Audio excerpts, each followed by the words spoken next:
Welcome. If you want to set the date and the time settings in your XIAOMI Mi TV stick, at the first you have to go for the settings. Next, move to the device preferences. Right now go for the date and the time. And as you can see, currently we set the automatic date and time, but we can change it, we can turn it off. And right now we are able to set manually our date and the same for the time. So choose your option, click OK. You are also able to change the time zone.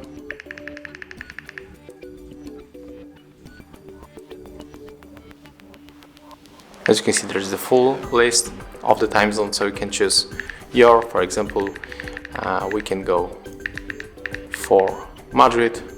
So click here, then we can go back, and you can also set 24-hour format by tapping OK. It's very simple, as you can see. And of course you can switch anytime you want for the network provided time. Thank you guys for watching, leave thumbs ups, comments and subscribe to our channel.